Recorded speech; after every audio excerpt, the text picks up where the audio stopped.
Hello बच्चों, क्या हाल है।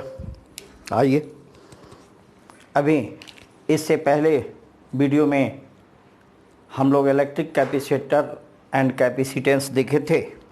अब आइए हम ले चलते हैं आपको इलेक्ट्रिक करंट की दुनिया में। करंट चैप्टर 3 है, करंट इलेक्ट्रिसिटी, विद्युत धारा वैद्युतिकी, है ना। धारा वैद्युतिकी, ये धारा क्या है, करंट क्या है। अभी तक फर्स्ट चैप्टर में हमने पढ़ा था इलेक्ट्रोस्टैटिक, स्थिर आवेश, चार्ज इन द रेस्ट। अब चार्ज को हम लोग थोड़ा दौड़ा रहे हैं, ठीक है। उसको बाइक पे चढ़ा के दौड़ा रहे हैं, आप नहीं दौड़ेंगे।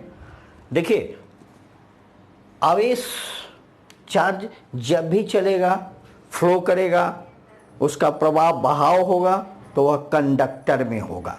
मान लिया कि ये कंडक्टर है, ठीक है। बहुत सारे इलेक्ट्रॉन होंगे, बहुत सारे इलेक्ट्रॉन होंगे, ठीक है। इसका एक क्रॉस सेक्शनल एरिया है, इस एरिया को हम बना देते, ये क्रॉस सेक्शनल एरिया है। एक एरिया को यह क्रॉस करता है, ठीक है। चार्ज, इधर से चार्ज हमने दिया, चार्ज क्यू फ्लो कर रहा है, ऐसे चार्ज फ्लो कर रहा है।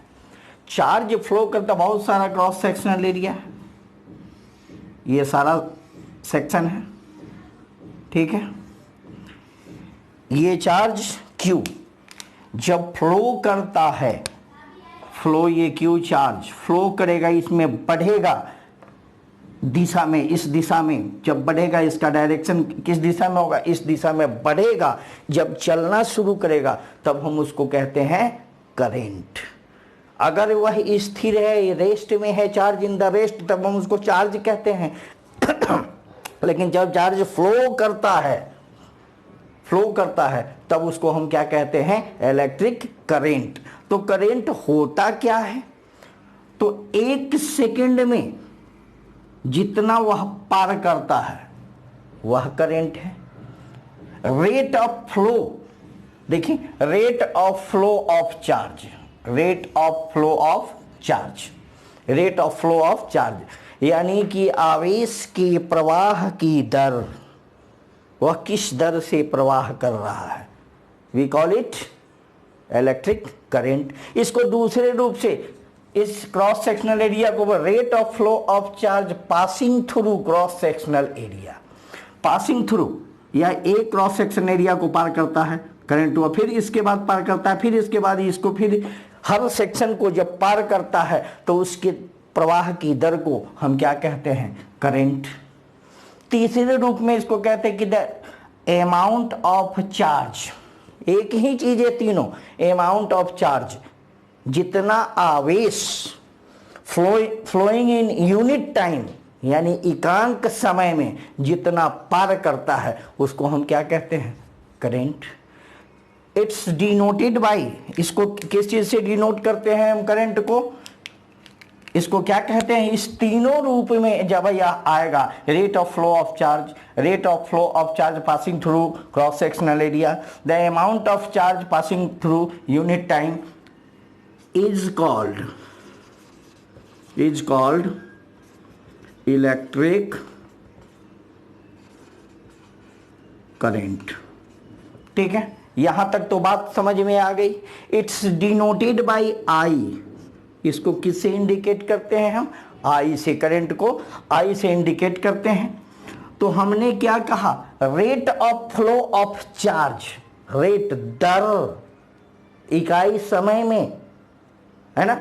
तो rate of flow of charge, I is equal to charge per unit time, current is equal to charge per unit time. क्या हुआ, चार्ज पर यूनिट टाइम। अब हम कहते हैं कि इलेक्ट्रिक करंट का यूनिट निकाल दो बाबू, निकाल दो यूनिट। तो देखिए, चार्ज का यूनिट क्या होता है, कूलॉम होता है या नहीं होता है, चार्ज का कूलॉम। और टी का क्या होगा, बोलिए, बोलिए जल्दी फटाफट, सभी बच्चे जानते हो, सोच के बताइए, बताइए टाइम के लिए क्या दीजिएगा। नहीं सोच पाए? अरे यार इसके लिए सेकंड होता है, तो इसको ऐसे भी दे सकते हो कूलॉम पर सेकंड, या ऐसे इसकी यूनिट बनाई गई है एम्पियर, एम्पियर यानी ए, इसका यूनिट क्या है? ए है। ठीक है, एनी प्रॉब्लम? अब मान लीजिए कि हम देते हैं कि इफ, यदि किसको दे रहे हैं, यदि t is equal to 1 second, t is equal to 1 second, 1 second हम मान लेते हैं, तो I इज इक्वल टू क्या होगा? Q, इसलिए कि 1, Q by 1, I is equal to Q। ठीक है, ओके, नोट कीजिए फटाफट, रब कर दें, इसको मिटा दें। आइए देखते हैं। अब अभी तक तो हम लोगों ने देखा कि करंट क्या है, तो करंट आवेश, चार्ज के फ्लो के दर को हम क्या कहते हैं? अरे वाह, अरे वाह, अरे वाह, अरे वाह, मेरा थोड़ा फर्मा टेढ़ा है, आप अपना फर्मा टेढ़ा नहीं करेंगे, ये चलिए ठीक है। अब देखते हैं डायरेक्शन ऑफ इलेक्ट्रिक करंट, कि इलेक्ट्रिक करंट का डायरेक्शन क्या होता है। तो सबसे पहला डायरेक्शन क्या होता है, देखिए, अगर आप यहाँ मूविंग पॉजिटिव चार्ज, मूविंग का मतलब क्या हुआ? मूविंग चार्ज ही करंट उत्पन्न कर सकता है।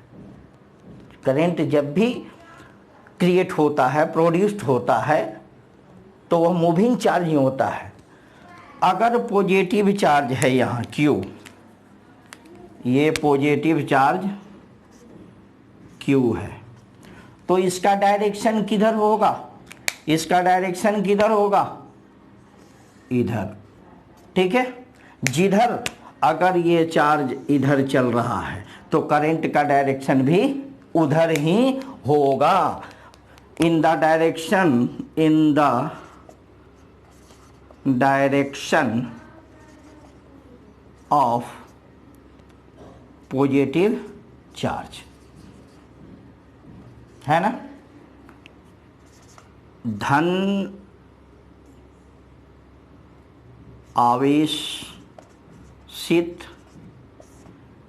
आवेश की दिशा में। ठीक है, अब यदि यहाँ मूविंग निगेटिव चार्ज, अगर चार्ज निगेटिव है, ध्यान दीजिएगा, ध्यान देने की बात है, अगर निगेटिव चार्ज है तो निगेटिव केस पर होता है इलेक्ट्रॉन पर, निगेटिव चार्ज का डायरेक्शन अगर इधर है तो करंट की का डायरेक्शन किधर होगा? अपोजिट डायरेक्शन में। ये आई हुआ, ये भी आई हुआ। ठीक है, अगर ये इधर चल रहा है तो करंट किधर चलेगा? इधर। क्या होगा? Opposite direction of negative charge. क्या होगा? Opposite direction of negative charge, है ना? ऋणात्मक आवेश के दिशा के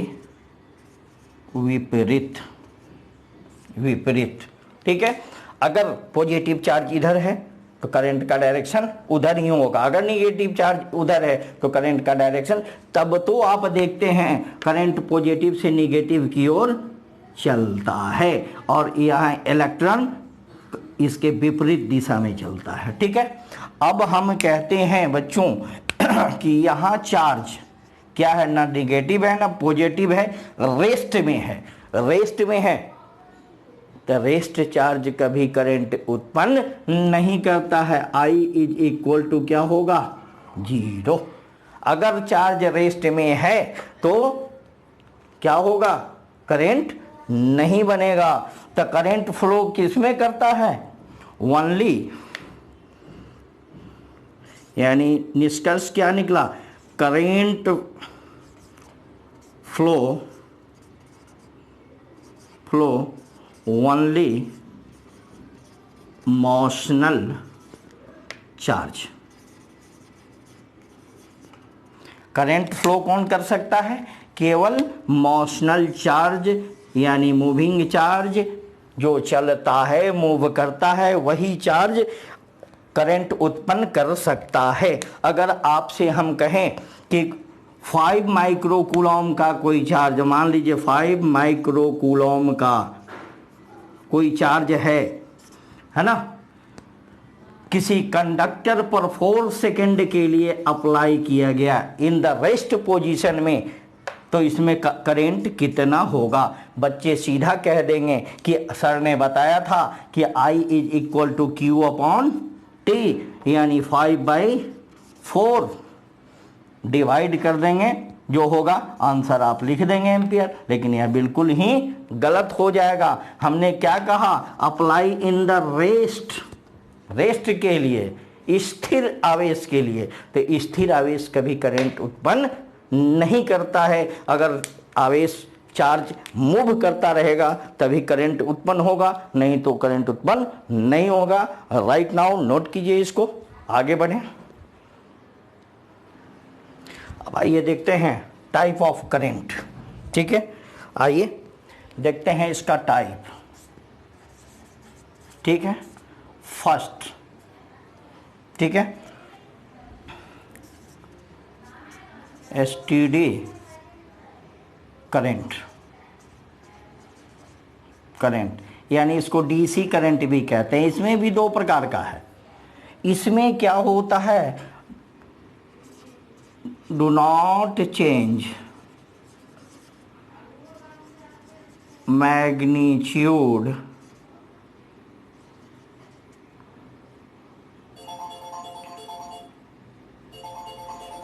and direction with time. Do not change magnitude and direction with time. चलिए, कॉल आ गया था। Do not change magnitude and direction with time. ये टाइम है, ये टी है ना। यहाँ पे 1 second, 2 second, 3 second, 4 second, 5 second, पर यह जैसे जैसे समय के साथ बढ़ते जाता है इसमें चेंजिंग नहीं होता है। इसी में एक वेरिएबल होता है, वेरिएबल है ना, वेरिएबल करंट होता है, वेरिएबल डीसी करंट। वह चेंज तो होता है लेकिन पोलराइज्ड नहीं होता है। तो उससे मतलब नहीं, सीधा समझिए। दूसरा एसी करंट, अल्टरनेटिंग करंट इसको कहा जाता है, अल्टरनेटिंग करंट, जिसको एसी। यह समय के साथ क्या होता है? समय के साथ, या इसको हिंदी में कहा जाता है प्रत्यावर्ती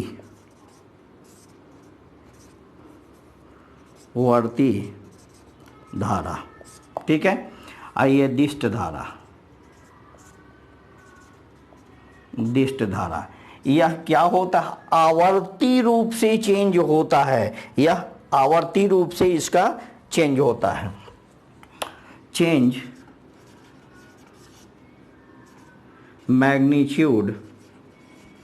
magnitude and direction with time. समय के साथ इसका परिमाण और दिशा दोनों बदलता है। ये देखो, ये चला, ये टी ग्राफ है, ये गया घाटा, फिर नीचे आया डायरेक्शन निगेटिव, फिर पॉजिटिव, फिर निगेटिव, फिर पॉजिटिव, इस तरह यह समय के साथ बदलते रहता है। तो ये हुआ AC और ये हुआ DC। इससे ज़्यादा मतलब नहीं है, ये हल्का सा हिंट्स आपको देखना है। इसके बाद मेन टॉपिक है आपका शुरू होने जा रहा है ओम्स लॉ। यहाँ से करंट का मेन मुद्दा शुरू होता है। आइए ओम्स लॉ की तरफ हम आपको ले चलते हैं। आइए देखते हैं ओम्स लॉ। ओम्स, ये ओम्स जो थे जर्मन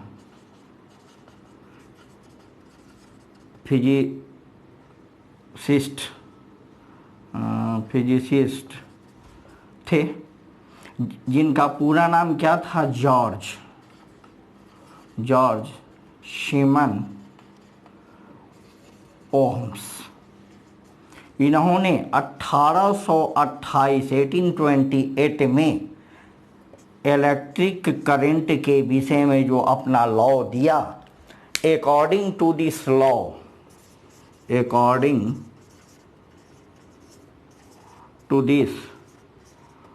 लॉ, इस नियम के अनुसार, इन्होंने जो लॉ दिया इस नियम के अनुसार, the potential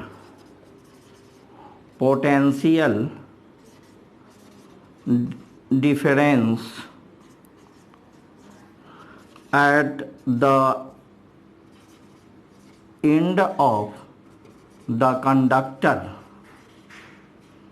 conductor is proportional to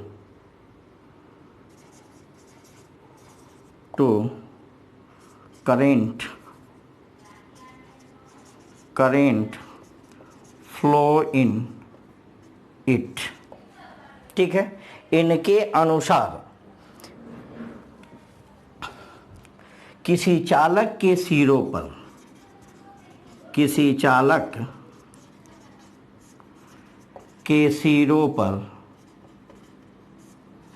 पर विभवांतर उसमें प्रवाहित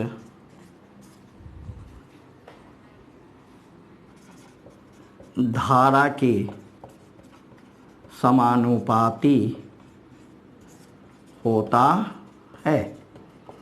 ठीक है, अकॉर्डिंग टू दिस लॉ, इस नियम के अनुसार द पोटेंशियल डिफरेंस, विभवांतर, किसी भी चालक के सिरों का जो विभवांतर होता है, सिरों पर जो विभवांतर, कोई भी कंडक्टर है, इसके छोर पर, सिरे पर जो विभवांतर होगा, पोटेंशियल डिफरेंस, वह उसमें प्रवाहित धारा के समानुपाती होता है।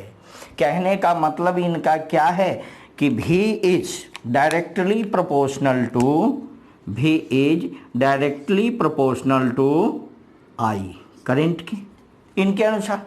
लेकिन ये प्रोपोर्शनलिटी को तो हटाना है हमें, डायरेक्ट प्रोपोर्शनल नहीं छोड़ते हैं, तो इसके लिए क्या देना होगा? कोई ना कोई कांस्टेंट आएगा तब जाके होगा। तो V इज इक्वल टू, इसको हटाकर इसके जगह हम क्या देते हैं? RI, वेयर R क्या है? बोलिए, कांस्टेंट। तो R इज इक्वल टू क्या होगा? बोलिए, V by I। R is, अब इसी R को, ये क्या हुआ? Potential difference. V क्या है? Potential difference. I क्या है? Electric current. और R क्या है? इसको क्या कहते हैं? बोलिए, इसको R को आप क्या कहिएगा?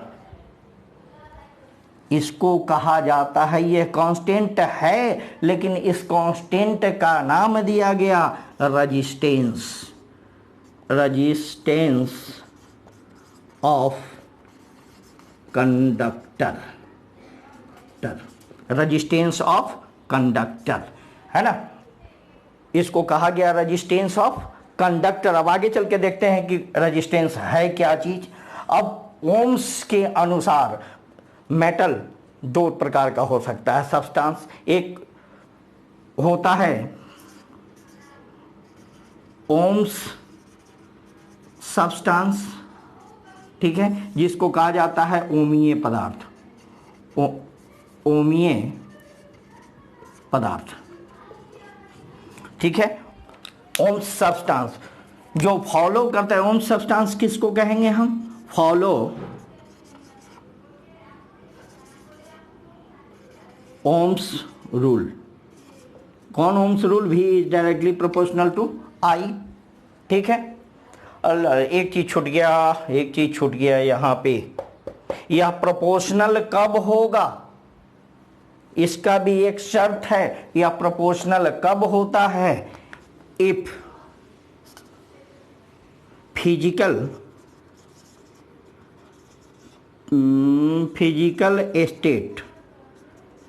स्टेट ऑफ कंडक्टर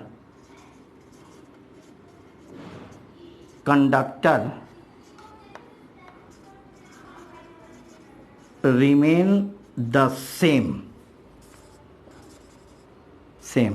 जैसे फिजिकल स्टेट ऑफ कंडक्टर, माने फिजिकल स्टेट ऑफ कंडक्टर जैसे टेम्परेचर हो गया, प्रेशर, ये सब चीज निश्चित हो, यह वेरिएबल नहीं हो। अगर वेरिएबल हुआ तो ये प्रोपोर्शनैलिटी, इनका रूल खत्म हो जाएगा इनके अनुसार। हालांकि ये रूल ज़्यादा दिनों तक चला नहीं, इसमें बहुत खामियां निकल गई, आगे चल के हम आपको बताएंगे। तो आइए, ओम्स सब्सटेंस, ओमीय पदार्थ जो ओम्स के रूल को फॉलो करता है। और दूसरा होगा un Ohm's substance. Un Ohm's substance do not follow Ohm's law, जो ओम्स के लॉ को फॉलो नहीं करता है। इन्होंने कहा कि potential difference directly proportional to electric current कब? When the state of physical state of conductor remain same. हर जगह पर फिजिकल स्टेट उसका समान रहे, ताप, दाब, टेम्परेचर, प्रेशर, ये सब चेंज नहीं हो। तो उसके अनुसार ये प्रोपोर्शनलिटी को हटा के हमने आर लगाया। आर को रेजिस्टेंस कहा जाता है। तो आइए अब हम देखते हैं कि ये रेजिस्टेंस क्या है। What is resistance? चलिए, वीडियो लंबी होती जा रही है और रेजिस्टेंस पढ़ाते पढ़ाते वीडियो बहुत अधिक लंबी हो जाएगी। इसको एडिटिंग करने में, कंप्रेस करने में काफ़ी कठिनाई होगी, इसलिए आज का क्लास हम यहीं ड्रॉप करते हैं, यहीं छोड़ते हैं आपको। अब अगले वीडियो में हम आपको ले चलेंगे रेजिस्टेंस की दुनिया में कि रेजिस्टेंस है क्या चीज़। तब तक के लिए इस लॉकडाउन में मास्क पहनिए, घर में रहिए, स्थिर रहिए और अगले वीडियो का इंतज़ार कीजिए। बाय।